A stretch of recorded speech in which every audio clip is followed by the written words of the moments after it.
ഇന്ന് നമ്മുടെ 82ാമത്തെ എപ്പിസോഡാണ്. ഇന്ന് ഞാൻ പറയാൻ പോകുന്നത് സംവിധാനത്തെക്കുറിച്ചാണ്. ഒരു സംവിധായകൻ ശരിക്കും ഞാൻ ഫിലിം സ്റ്റൂഡിയോയിൽ പഠിച്ചതാണ്. ഒരു ഒരു ക്യാമറ എവിടെ വെക്കണം എന്നറിയാവുന്നയാൾ സംവിധായകനായി. ക്യാമറ എവിടെ വെക്കണമെന്ന് പറഞ്ഞാൽ അടിസ്ഥാനപരമായിട്ട് 3 ഷോട്ടുകളാണ് അടിസ്ഥാനപരമായിട്ടുള്ള ഷോർട്ട് ഡിവൈഡിങ്ങിലുള്ളത്. ഒന്ന് ക്ലോസ്, ഒന്ന് മിഡ്, ഒന്ന് ലോങ്. അതിൻ്റെ വകഭേദങ്ങളാണ് ഈ ബാക്കി എല്ലാ ഷോട്ടുകളും. കാരണം അതിൽ ക്രെയിൻ വന്നാലും ഒന്നെങ്കിൽ ലോങ്ങോ മിഡോ ആയിരിക്കും. അത് പാനിങ് വന്നാലും അത് തന്നെ, ട്രോളി വന്നാലും അത് തന്നെ, സാഷൻ ഷോട്ട് വന്നാലും അത് തന്നെ. ക്ലോസിൻ്റെ ഇതാണ് സാഷൻ. അങ്ങനെ എല്ലാ വകഭേദങ്ങളും ക്ലോസിൻ്റെയും മിഡിൻ്റെയും ലോങ്ങിൻ്റെയും വകഭേദങ്ങളാണ്. എങ്ങാണ്ട് മൊത്തത്തിൽ 68 ഷോട്ടുകൾ ഇന്ന് വരെ ലോകത്ത് സിനിമകളിൽ ഉപയോഗിച്ചിട്ടുള്ളൂ. 68 ഷോട്ടുകൾ ഡിവൈഡ് ചെയ്താൽ അത് ക്രെയിനായിട്ടോട്ടെ, ട്രോളി ആയിക്കോട്ടെ, ഹെലിക്യാം ആയിക്കോട്ടെ, ഫിഷ് ഐയുടെ ആയിക്കോട്ടെ, ടൈറ്റ് കണ്ണിൻ്റെ ആയിക്കോട്ടെ, ചുണ്ടിൻ്റെ ആയിക്കോട്ടെ, എല്ലാം സഹിതം ഇത് 68 ഷോട്ടുകളെ ഉപയോഗിക്കപ്പെട്ടിട്ടുള്ളൂ. പിന്നെ ഇതിനകത്ത് ഗ്രാഫിക്സ് അതൊക്കെ വരുന്ന വേറെ ഇത് ക്യാമറയുടെ പിൻബലം ഇല്ലാതെ ചെയ്യുന്നത് അതങ്ങനെയുണ്ട്. പിന്നെ ഒരു ഡയറക്ടർ എന്ന് പറഞ്ഞു കഴിഞ്ഞാൽ ഒരു സ്ക്രിപ്റ്റ് മനസ്സിലാക്കാനുള്ള ഒരു നല്ല സ്ക്രിപ്റ്റുകൾ കുളമാക്കുന്ന സംവിധായകരുണ്ട്, പന്ന സ്ക്രിപ്റ്റുകൾ നല്ലതാക്കുന്ന സംവിധായകരുണ്ട്. അത് അയാളുടെ ഉള്ളിൽ അയാൾ ഗ്രഹിച്ച്, അതായത് ഓരോ ഷോട്ടിനും ഓരോ പൾസുണ്ട്. ഒരു പൾസ് എന്ന് പറഞ്ഞാൽ ഇപ്പോൾ നമ്മൾ ഒരു ഭയങ്കര ദുഃഖിച്ച ഒരാളിങ്ങനെ എന്തോ ഒരു കാമുകി നെഗറ്റീവായിട്ടോ അല്ലെങ്കിൽ അവൾക്കൊരു വയ്യായ്മ വന്നു വെച്ചാൽ അയാൾ നടന്ന് നീങ്ങുമ്പം അതിനൊപ്പം ഇങ്ങോട്ട് നടത്തിക്കൊണ്ട് തിരിച്ചങ്ങോട്ട് ക്യാമറ സൂം ചെയ്ത് ചാർജ് ചെയ്ത് പോകുന്നൊരു ഷോട്ട് എടുത്താൽ അയാളുടെ വികാരങ്ങൾ അത് ചെയ്യാം. അതിന് പകരം ചുമ്മാ സ്റ്റഡി ഫ്രെയിമിലും അങ്ങനെ ചെയ്യാം, ലോങ് ഷോട്ടിലും അങ്ങനെ ചെയ്യാം, മിഡിലും അങ്ങനെ ചെയ്യാം. അതാണ് ഡയറക്ടർ, അതാണ് അവരെ തമ്മിൽ വേർതിരിക്കുന്നത്. ആദ്യകാലത്ത് സിദ്ദിഖ് ലാലിൻ്റെ പടങ്ങളൊക്കെ ശ്രദ്ധിച്ചാൽ മതി. അതിനകത്ത് ആദ്യമായിട്ട് കോമഡിയിൽ അതിനൊക്കെ മുമ്പ് ചുമ്മാ ക്യാമറ ഓൺ ചെയ്ത് വെക്കുക, അല്ലെങ്കിൽ ട്രോളും ക്രെയിനും ഒക്കെ ഉപയോഗിച്ച് വെച്ച് ട്രാക്ക് ഇട്ടിട്ട് എന്തെങ്കിലുമൊക്കെ കോമഡി അവതരിപ്പിക്കുക എന്നുള്ളതാണ്. പക്ഷേ ഏറ്റവും കൂടുതൽ സിദ്ദിഖ് ലാലാണ് കോമഡിയിൽ നിലവിൽ ഫ്രെയിംസും ഷോർട്ട് ഡിവൈഡിങ് ഏറ്റവും സമർത്ഥമായിട്ട് ഉപയോഗിച്ചത്. പിന്നെ ഈ സംവിധായകരെ സംബന്ധിച്ച് നിങ്ങൾ ഒരു ചാൻസിനൊക്കെ ചെല്ലുമ്പോൾ വലിയവനോ ചെറിയവനായിക്കോട്ടെ, അവൻ്റെ പിന്നിൽ ഒരുപാട് കഷ്ടപ്പാടുകളുണ്ട്. കാരണം അവൻ ഒരുപാട് സ്ട്രെയിൻ ചെയ്താണ് ഒരു പ്രൊഡ്യൂസർ ഒപ്പിക്കുന്നത്, ഒരു സ്ക്രിപ്റ്റ് അറേഞ്ച് ചെയ്യുന്നത്. ഒരു നല്ല കഥ കിട്ടാനില്ല നിലവിൽ. ആ കഥ സ്ക്രിപ്റ്റാക്കി അതങ്ങനെ ഒരു ഇത് പ്രാക്ടിക്കലാക്കി അത് വരുമ്പോൾ അവൻ്റെ പിന്നിൽ അവനൊരു പ്രൊഡ്യൂസറെ ഒപ്പിക്കുക എന്നുള്ളതാണ്. അവൻ എന്തൊക്കെ വിട്ടുവീഴ്ചയ്ക്ക് തയ്യാറായിട്ടായിരിക്കും.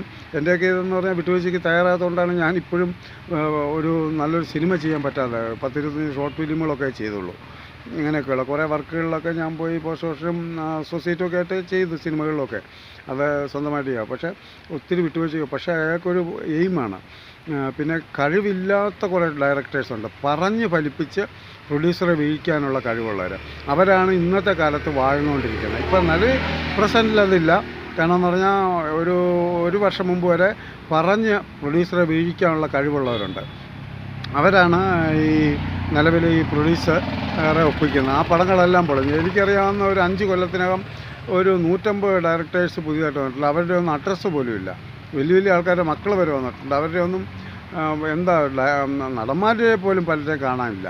കാരണം അതൊക്കെ പറഞ്ഞു വീഴിക്കുന്നതാണ്. ഭയങ്കര അതങ്ങനെയാണ്, ഇതിങ്ങനെയാണ്, അതും ബാഹുബലിയൊക്കെ ഭയങ്കരമാണ്, ജൂറാസിക് പാർക്കിനെ ഭയങ്കരമാണെന്നൊക്കെ പറഞ്ഞ് വീഴിക്കും. പക്ഷേ ഷൂട്ട് ചെയ്യുമ്പോൾ സ്ക്രിപ്റ്റും കാണുകയില്ല, ക്യാമറ പോലും ഇല്ലാതെ ഷൂട്ട് ചെയ്ത് കളയുമാർ. അങ്ങനെയുള്ളവർക്ക് പ്രൊഡ്യൂസറുണ്ടാവും.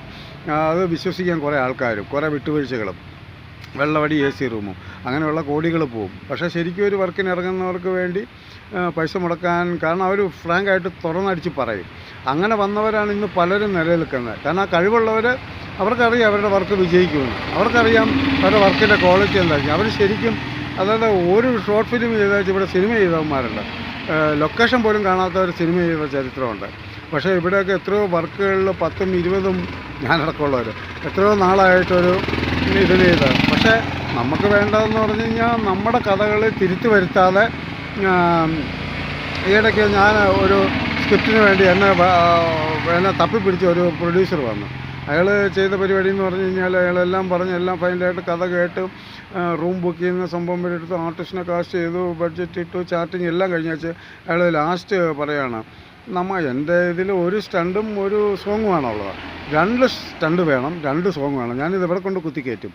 ഞാനതുകൊണ്ട് പിന്നെ ക്ലൈമാക്സ് എന്ന് പറഞ്ഞൊരു സംഭവം ഞാൻ വെറൈറ്റി ആയിട്ടാണ് അതിന് ശേഷം പിന്നെയും തുടരും. ക്ലൈമാക്സിന് ശേഷം സിനിമ തുടരുന്നത് എനിക്കറിയില്ല. ക്ലൈമാക്സ് പോലെ തോന്നിപ്പിച്ച അനീതിപ്രാവ് എന്നും പറഞ്ഞൊരു സിനിമ മാത്രമാണ് ക്ലൈമാക്സ് ആണ് തോന്നിപ്പിച്ച് പിന്നെയും തുടർന്നത്. അത് അതിനേക്കാൾ ഭംഗിയായിട്ടാണ് അത് ചെയ്തത്. അങ്ങനെ തോന്നിപ്പിക്കാൻ വേണ്ടി ഫാസിൽ സാർ ചെയ്തതാണ്. കാരണം അവർ തമ്മിൽ പിരിയുന്ന ആ സമയത്ത് അവിടെ കൊണ്ട് തീർന്നു എന്ന് വിചാരിച്ചു. പക്ഷേ അതിന് ശേഷം അവർ ഒന്നാകുന്ന ഒരു സീനും എന്തോ ഒരു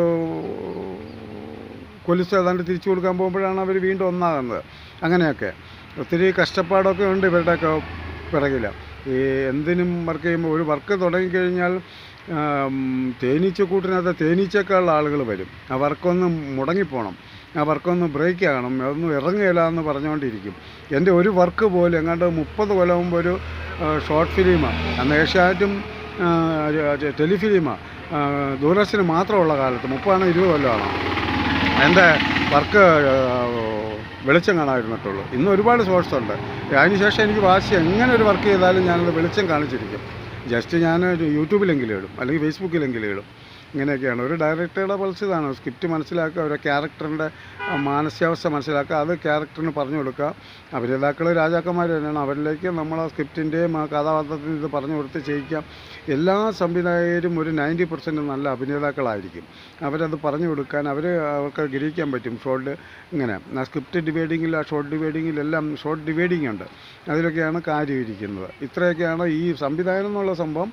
ഇത് ഒറ്റ എപ്പിസോഡ് കൊണ്ട് തീരുകയല്ല, ഒരു 2-3 എപ്പിസോഡായിട്ട് ഞാനത് പറയാം ഈ ഡയറക്ഷനെ കുറിച്ച്. അങ്ങനെ ഇത്രയും പറഞ്ഞുകൊണ്ട് നിർത്തുന്നു. നന്ദി, നമസ്കാരം. അടുത്ത എപ്പിസോഡിൽ കാണാം. കഴിഞ്ഞ എപ്പിസോഡിൽ ഞാൻ ഒരുപാട് വിഷമത്തോട് ഒരു കാര്യം പറഞ്ഞിരുന്നു, എന്നെനിക്ക് പെട്ടെന്ന് റിമൂവ് ആകാൻ പറ്റി. കലാകാരനായതുകൊണ്ട് കുറച്ച് സമയം നിന്നുള്ളൂ. അതിൻ്റെ അനന്തരഫലം ഉണ്ടാകട്ടെ എന്ന് കഴിഞ്ഞ സംഭവം അറിയിച്ചതിൻ്റെ ഉണ്ടാകട്ടെ എന്ന് വിശ്വസിക്കുന്നു. കാരണം അതങ്ങനെ തന്നെ നെഗറ്റീവുകളെല്ലാം ഇല്ലാതാകണം. അങ്ങനെ സംഭവിക്കട്ടെ എന്ന് ചോദിക്കുന്നു. ഇനി അടുത്ത എപ്പിസോഡിൽ സംവിധാനത്തെക്കുറിച്ച് വീണ്ടും പറയാം. നന്ദി, നമസ്കാരം.